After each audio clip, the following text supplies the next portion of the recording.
Oi, neném, tudo certinho, tudo tranquilo? Que ótimo, neném, muito bem, muito bem. Neném, vamos continuar nosso assunto sobre angiosperma, né? Falando agora sobre polinização, tá? Comentei em sala de aula, né? Comecei a falar em sala de aula, e nós vamos terminar agora. É rapidinho, tá? É rapidinho, bem tranquilo.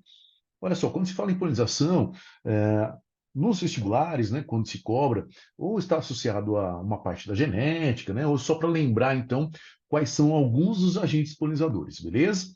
Vamos começar aqui com a parte da reprodução, da transferência de grão de pólen, como que acontece, né? Da possibilidade de um processo de autofecundação ou fecundação cruzada, tá bom? Beleza? Vamos lá? Bom, vamos começar falando então da autopolinização, quando uma flor que tem lá as duas estruturas, dois órgãos sexuais, né? A flor se autopoliniza. Bora lá? Vem comigo? Bom, para dar uma olhadinha para ver como que ela se autopoliniza, né? Vamos ver aqui então o nosso material. Separei aqui uma flor. Essa flor é uma flor completa, tá? Lembre-se, flor completa é aquela que tem todos os verticilos florais. Nesse caso, ela tem o masculino e feminino. Como ela tem o masculino e feminino, ela é chamada de flor monóclina, tá? Olha lá, é o nomezinho novo para a gente, ó. Monóclina, a flor, então, que tem as duas estruturas sexuais. Perfeito? Quais são elas, prof? Ah, são elas, né? O estame, que é a estrutura ou órgão sexual masculino. Perfeito? Isso. Quem mais, prof? O pistilo, que é a estrutura ou órgão sexual feminino. Lembrando ainda que estame conjunto é o androceu, né? E o pistilo conjunto é o gineceu. Tudo bem? Bom, o que que nós vamos encontrar no estame? No estame nós vamos encontrar aquela região chamada de antera. A antera está sempre no ápice ali, né? Mais abaulada na estrutura sexual masculina, no órgão sexual masculino, né? Essa antera que é importantíssima. Essa antera que vai produzir os grãos de pólen. Sim, grãos de pólen, gametófito, que é o gametófito masculino, tá aqui, beleza? Prof, e onde caem os grãos de pólen? Ah, os grãos de pólen caem naquela abertura, no ápice ali, né, da estrutura feminina, naquela abertura chamada de estigma, tá? Então, grãozinho de pólen, pará, produz grão de pólen e tal. Então, o grão de pólen cai aqui, na região do estigma. E aqui podem cair vários grãos de pólen, né? Lembrando que a partir do momento que o grão de pólen cai aqui, lembre-se, o grão de pólen ele vai formar o tubo polínico. Lembra disso? A partir a partir de uma célula, que é a célula do tubo polínico, ou alguns chamam de célula vegetativa. Então, assim que ele cai aqui, esse grão de pólen, né, ele vai formar o tubo polínico, e esse tubo polínico que vai em direção ao óvulo. Então, lá dentro do ovário, certo? Vai em direção ao óvulo lá dentro do ovário. Tudo bem? Para se encontrar ali, né? Para se aproximar da oosfera. Beleza? E dentro do tubo polínico vão se formar dois gametas masculinos ou dois núcleos, que são os núcleos espermáticos. São esses dois caras aqui, ó. Lembra disso? Por isso que a fecundação a fecundação das angiospermas é uma fecundação dupla, tá? Mas voltando a falar então do grão de pólen, nada disso aconteceria se o grão de pólen não chegasse até aqui. No caso das angiospermas, né, pode ocorrer então a autopolinização, né? O grão de pólen cair da antera em direção ao estigma. Para isso, o que tem que acontecer? Olha, para isso, nesse caso, primeiro, a flor tem que ser monóclina, tem que ter os dois órgãos sexuais, e o estame tem que ser maior do que o pistilo. Justo, né? O estame tem que ser maior, assim o grão de pólen pode cair, literalmente cair, né? Lá na região do estigma, por uma ação da gravidade. Beleza? Vamos dar uma olhadinha aqui? Então, ó, vem comigo. Então, primeira coisa, quem promove a queda, né, do grão de pólen é a gravidade, tudo bem? Então, nós temos a gravidade como um agente de polinização aqui. O que mais, prof? Grãos de pólen são depositados na região do estigma, como eu falei para vocês, né? Da própria flor, tá? Por isso que é chamado de autopolinização, tudo bem? Ó, das próprias flores, correto? O que mais? Bom, quando o grão de pólen cai aqui, neném, você há de convir comigo que nós temos um material genético que é do estame, né? E o material genético que é lá da região do óvulo, né? Mas todos da própria flor, da própria planta. Então temos o processo de autofecundação. autofecundação.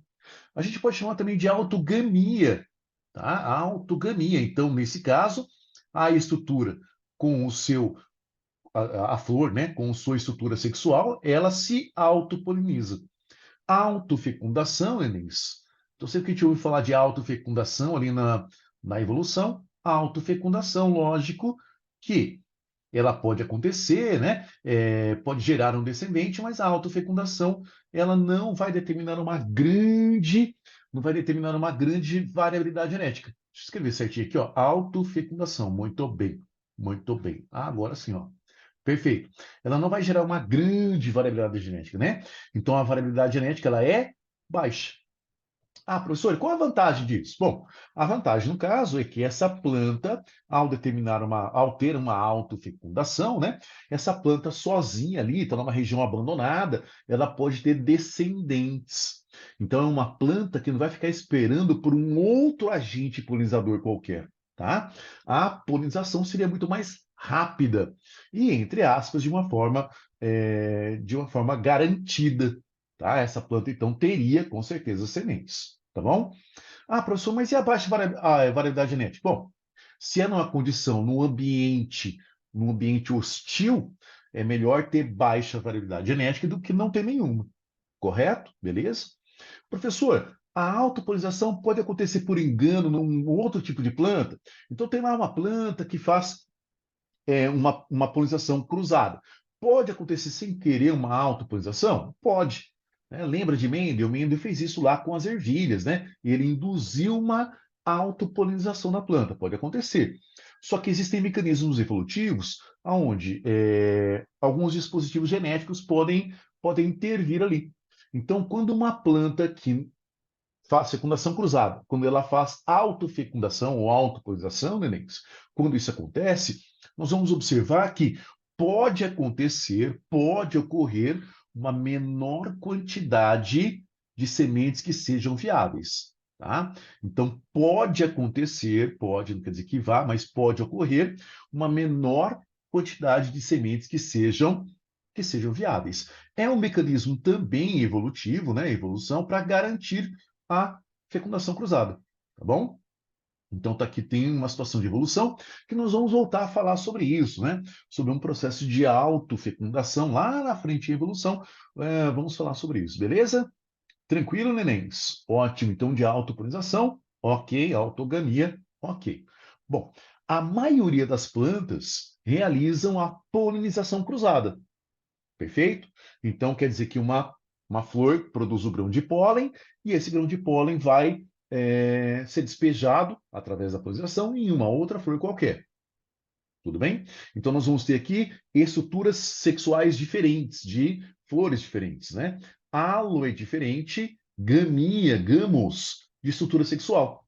Então, flores diferentes poderiam ter ali, né, o processo de polinização, tá? Para garantir isso, bom, para garantir, existe um processo chamado de ercogamia. Erco é barreira. Gamos, nós vimos, é estrutura sexual. Então, existe uma barreira na estrutura sexual dificultando a tal da autopolinização, tá? Uma das formas é ter os estames com tamanhos diferentes. Estames, estilia aqui, ó, heterodiferente. Então, tamanhos diferentes dos estames. E o engraçado é que dentro da mesma espécie. Como assim, Douglas? Ah, vem comigo, ó. Dá uma olhadinha aqui. Então, aqui nós temos uma flor qualquer, tá? Em laranja, aqui em cima, nós temos os estames, tá? De uma dada espécie qualquer, tá bom? Então, nós temos aqui estames, que nós temos as anteras, tá? Vou escrever estame mesmo, ó. Então, aqui nós temos os estames, beleza? Estames na ponta deles, anteras, correto? Tudo bem? E embaixo, nenéns, nós temos o pistilo, que está em azul, olha. Temos aqui o pistilo. Ok, beleza. Isso em uma planta. Então, essa planta, nessa planta, vou falar assim, nessa planta, então, nós temos flores, onde os estames são maiores, os pistilos são menores, correto? Numa outra planta da mesma espécie, o que que nós podemos encontrar? Numa outra planta da mesma espécie, podemos encontrar, olha, pistilos maiores, tá? Pistilos maiores e estames menores, ok? Então, os estames aqui são menores. Lembrando que estame é estrutura sexual masculina, perfeito? E o pistilo é uma estrutura sexual feminina, tá bom? Beleza? Ah, professor, mas peraí. E aí isso vai garantir a tal da polinização cruzada? É, isso vai garantir. Ah, mas lá em cima, o estame não é maior, pistilo menor, não pode ter uma autopolinização? Ah, mas em cima dessa ergogamia, em cima dessa heteroestilia, podemos ter um amadurecimento de estruturas sexuais em períodos diferentes, tá? Então, se eu tenho aqui um amadurecimento, por exemplo, do estame nessa planta primeiro, e nessa aqui, né, primeiro pistilo, isso já vai dificultar bastante a tal da autopolinização, tá? Beleza? Então, heteroestilia é uma forma de ter uma barreira, tá? Uma barreira. Essa barreira vai dificultar a autopolinização, essa barreira vai favorecer a tal da polinização cruzada. Ok? Beleza? Ah, Douglas, então você falou que tem comportamentos diferentes? Tem, tá? Muitas vezes não tem uma barreira física, mas tem uma barreira comportamental. Aqui nós vimos uma física e uma comportamental, certo?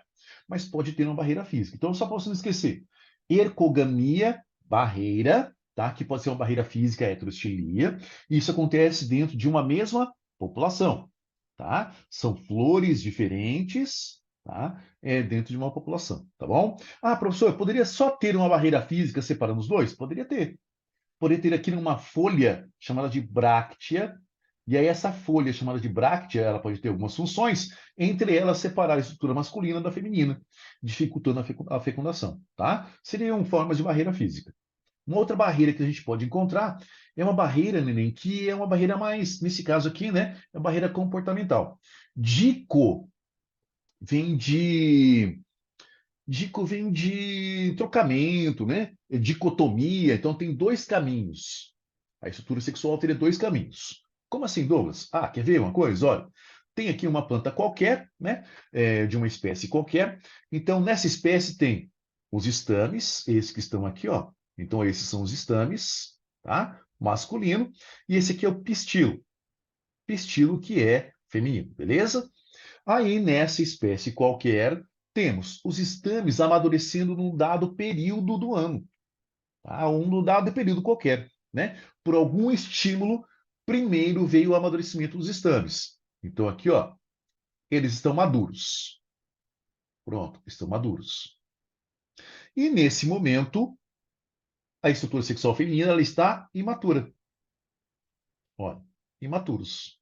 Tudo bem? Pistilos imaturos, estames maturos, maduros.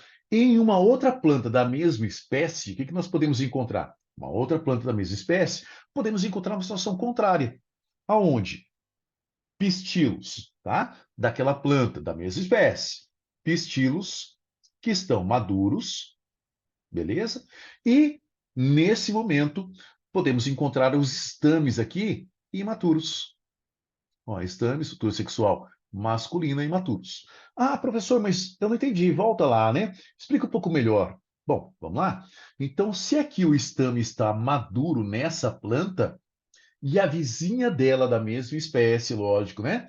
Ela tem os pistilos maduros, então isso vai favorecer uma polinização cruzada, tá? Então, o grão de pólen vai sair daqui e o grão de pólen vem para cá nesse momento. Perfeito? Beleza?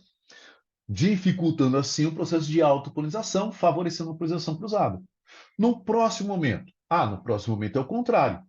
No próximo momento, teremos os estames maduros dessa planta aqui, que nesse momento estão imaturos, né? Os estames maduros, produzindo grão de pólen, e aí eles iriam fecundar, né? Polinizar o pistilo da outra planta que está maduro naquele momento. Então, nós temos uma dicotomia, né? Nós temos dois momentos de amadurecimento, dificultando assim o processo de autopolinização e favorecendo a polinização cruzada. Tudo bem? Beleza, olha, mas não se preocupe, não fica no decoreba, não. Eu quero que você só entenda que existem mecanismos que dificultam a autopolinização e que favorecem a polinização cruzada. Ah, Douglas, mas por que tanto trabalho assim para ter uma polinização cruzada, né? Quais são as características gerais? Então vamos lá, para a gente terminar esse pedacinho aqui, ó. Característica geral, então, da polinização, que é cruzada. Aqui eu esqueci de colocar, ó, amadurecimento em tempos diferentes, né? Em períodos diferentes, tá bom? Então tá aqui, ó. Características gerais. Nomes um pouquinho diferentes, alguns aqui você já viu, né? Então, acontece em flores que são díclinas, a polinização cruzada. Douglas, o que é flor díclina? Díclina, perdão, né? Flor que tem sexo separado, tá? Sexo separado. É possível isso, prof? É possível. Então, flores podem ter sexo separado, ou plantas, né? Espécies podem ter sexo separado. Então, pode ter uma planta com sexo masculino, tá? E uma planta com sexo feminino. Ou ainda, pode ter uma planta com flores masculinas e flores femininas, tá? Então, tem sexo separado quando se fala da flor, ok? Beleza, beleza, flor. Escreve direito aí, Douglas. Ó, tá aqui, ó, flor. E tem flores que são monóclinas, ou seja, essas flores são hermafroditas. Lembrando que a gente está falando da flor, tá bom? Então a flor hermafrodita tá aqui, ó, flor. E isso vai facilitar, né? Nesse caso aqui, ó, no primeiro lugar, aqui facilita em muito a polinização cruzada. Se tem flor com sexo separado, obrigatoriamente a polinização é cruzada. E se tem flores que são hermafroditas, daí elas têm estratégias, como a gente viu, né? Dentro da ecogamia, a heterostilia, a dicogamia, são situações que ocorrem em flores monóclinas para que dificulta o máximo possível a polinização cruzada, tá bom? O que mais que eu tenho aqui de característica da polinização cruzada? Agentes polinizadores. Se no primeiro plano, se na autopolinização a ação da gravidade ela é suficiente, aqui não. Aqui nós vamos precisar de agentes polinizadores. Prof, quem são esses agentes que podem promover a polinização? Ah, muito bem, vamos lá. Esses agentes polinizadores, escolhendo aqui uma cor, eles podem ser agentes biológicos, tá? Biológicos, seres vivos que podem promover a polinização, ou até mesmo agentes que são não vivos, né? São agentes abióticos. Abióticos. Então, bióticos e abióticos. O vento, por exemplo, ajuda a promover o transporte do grão de pólen. Ok? Beleza, neném? Ótimo, ótimo. Bora lá, bora lá. O que mais? Se há polinização cruzada, quer dizer que a fecundação é cruzada. Então, tem troca de material genético entre indivíduos diferentes. Essa troca de material genético, neném, ela vai sim, né, contribuir para uma grande variabilidade genética. E aqui ora um dos segredos do processo evolutivo, né? Variabilidade genética torna aquela espécie muito mais apta para enfrentar o ambiente. A troca de material genético ela se torna mais eficiente do que, no caso, um processo de fecundação, né? De autofertilização, tá bom? Porque ela vai favorecer muito aquela espécie, tá? O que mais, prof? Bom, aqui as características, opa, as características, então, as características gerais da polinização cruzada estão aqui, tá bom? Flores díclinas, sempre a polinização é cruzada, monóclinas tem polinização cruzada quando tem mecanismos para isso. Agentes polinizadores são necessários para conduzir o grão de pólen, não é? Agentes que são vivos e não vivos, e a possibilidade de polinização cruzada aumenta muito a variabilidade genética, favorecendo então aquela espécie. Ok? Beleza? Terminamos aqui então, ó, autopolinização e polinização cruzada, tá? Vamos só dar uma olhadinha como eu falei em fatores bióticos e abióticos, vamos só dar uma olhadinha na tabela aqui, né? Será que muda a espécie, muda a flor, quando a flor é polinizada por vento, por água, seres vivos? Quais são as características principais? Vamos lá, nenéns?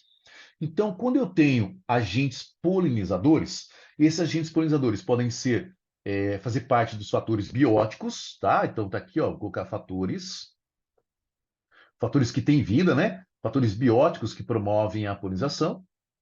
Tá aqui, temos esses dois. E temos também fatores que são abióticos. Então tá aqui, ó. Fatores abióticos. Entre eles, oh my God, pronto, piorou, ótimo.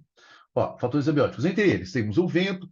Aqui não coloquei, mas tem a água, tem a ação da gravidade, mas o vento é o mais importante, tá? Entre os fatores que têm vida, uma polinização ela pode ocorrer durante o dia, que é a maioria das espécies, então a polinização pode ser diurna, e pode ocorrer polinização à noite. tá bom? Prof, isso pode cair numa prova vestibular? Ô, neném, pode. Pode perguntar para você, ó, quais são as características das plantas. Bora lá? Vem comigo. Então, para a gente observar quais são as características da planta, né? Se é polinizada durante o dia, durante a noite, ou se é polinizada por fatores abióticos, vamos colocar aqui quais são as principais características dela que a gente vai observar. Bom, começamos então pelas pétalas, neném. Pétalas, conjunto de pétalas. Eu vou trocar aqui a cor, não ficou legal? Vou deixar com a cor preta aqui mesmo, ó. Pétalas, conjunto de pétalas, corola, tá? Então, sim, pétalas, elas fazem diferença. Odor, glândulas, glândulas odoríferas. Ah, beleza.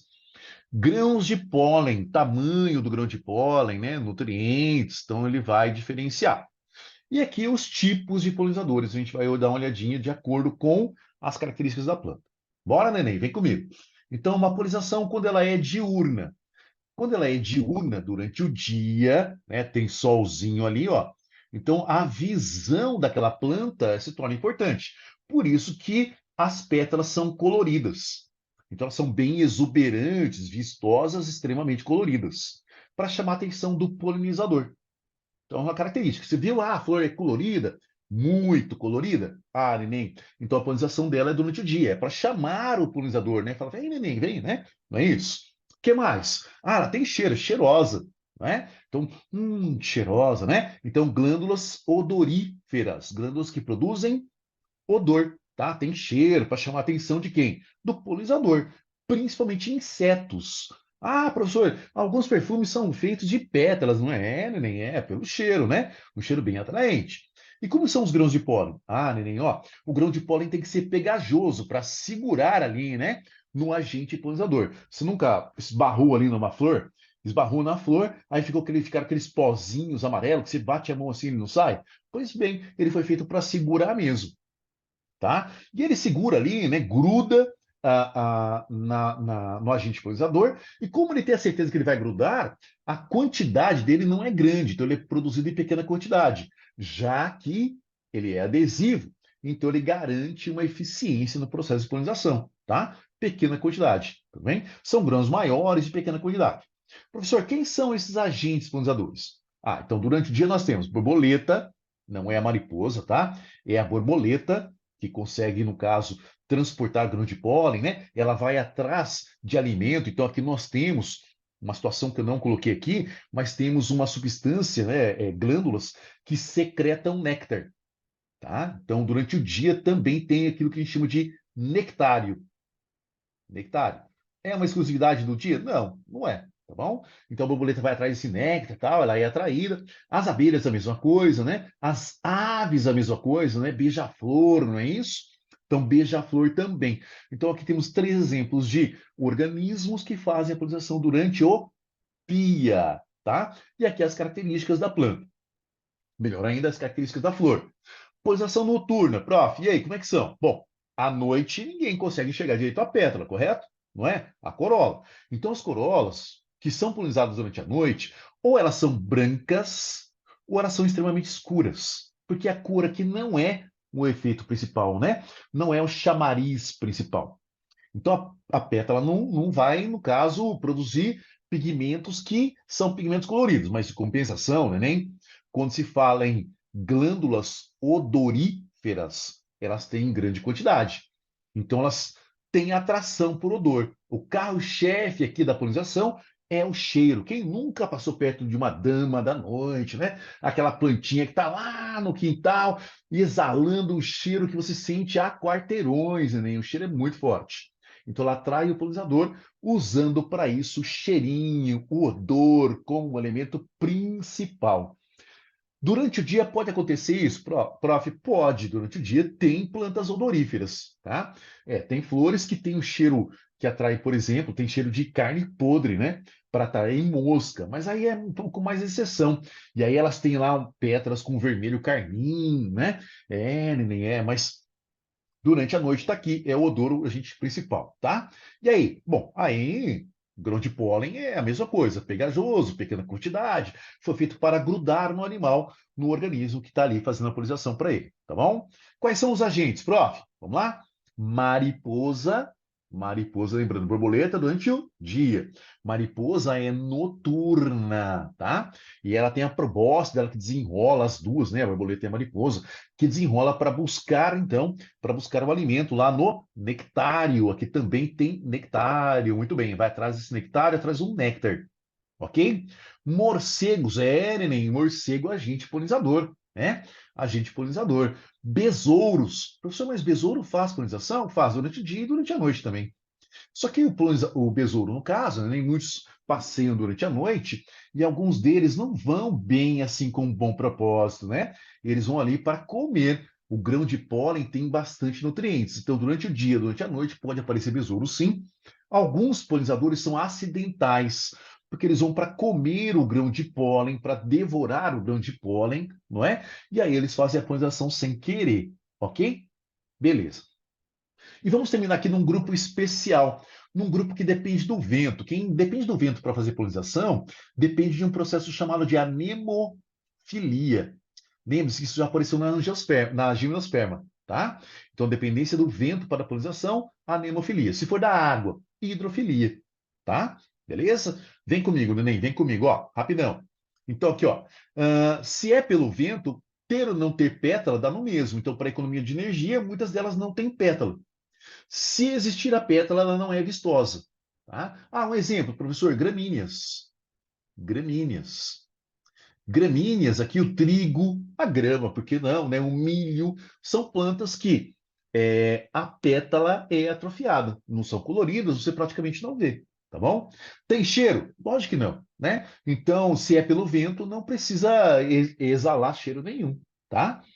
E os grãos de pólen? Os grãos de pólen são pequenos, né? E ao serem pequenos, eles são leves e em grande quantidade, porque nada garante que eles vão conseguir ali cair na região do estigma.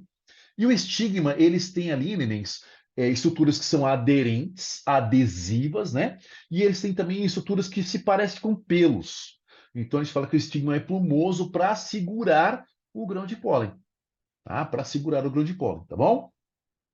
Polinizador, my God, né? O fator abiótico, que nesse caso é o vento, como eu havia explicado, então é a anemofilia.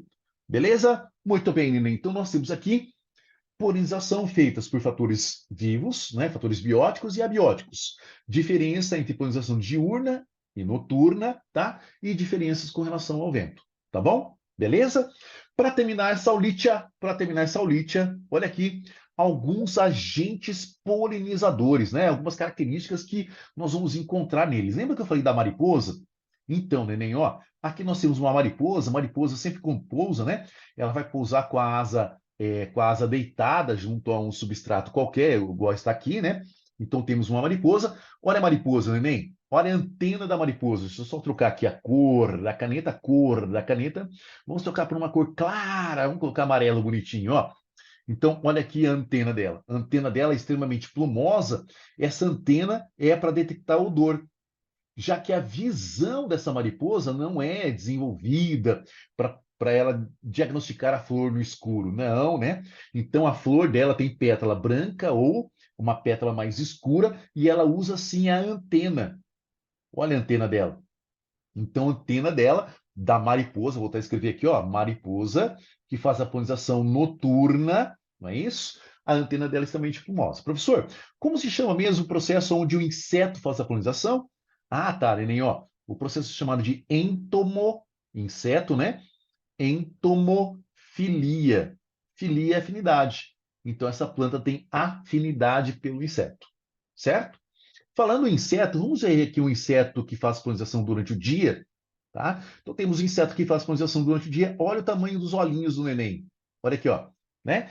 Olhos muito bem desenvolvidos, que é para enxergar a corola, né? Então, por isso que a corola colora não, né? Mas corola. A corola é vistosa. Então, aqui eu tenho um conjunto de olhos, são os olhos compostos muito bem desenvolvidos, né? Ó, olhos compostos muito bem desenvolvidos. Um grupo de insetos que faz muito bem isso são as abelhas. Então, tá aqui, ó, abelhas durante o dia. Então, temos uma entomofilia aqui, ó. Entomofilia está acontecendo durante o dia. E essa abelha fica cheia de grãos de pólen, tá? Os grãos de pólen ficam aderidos nela, então eles são altamente adesivos. Aqui nessas pontinhas são as anteras, né? Que vão tocar nessa abelha antes dela entrar para pegar ali a substância no nectário. E aí, ela, quando ela for esbarrar com uma outra planta da mesma espécie, ela promove a polinização.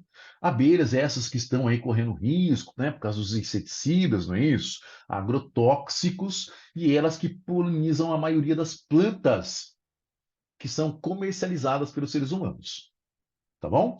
Aves, a mesma coisa. Aves também promovem a polinização, né? Ave é ornito, tá aqui, ó. Ornito é ave, ornitofilia, afinidade pela ave, tá?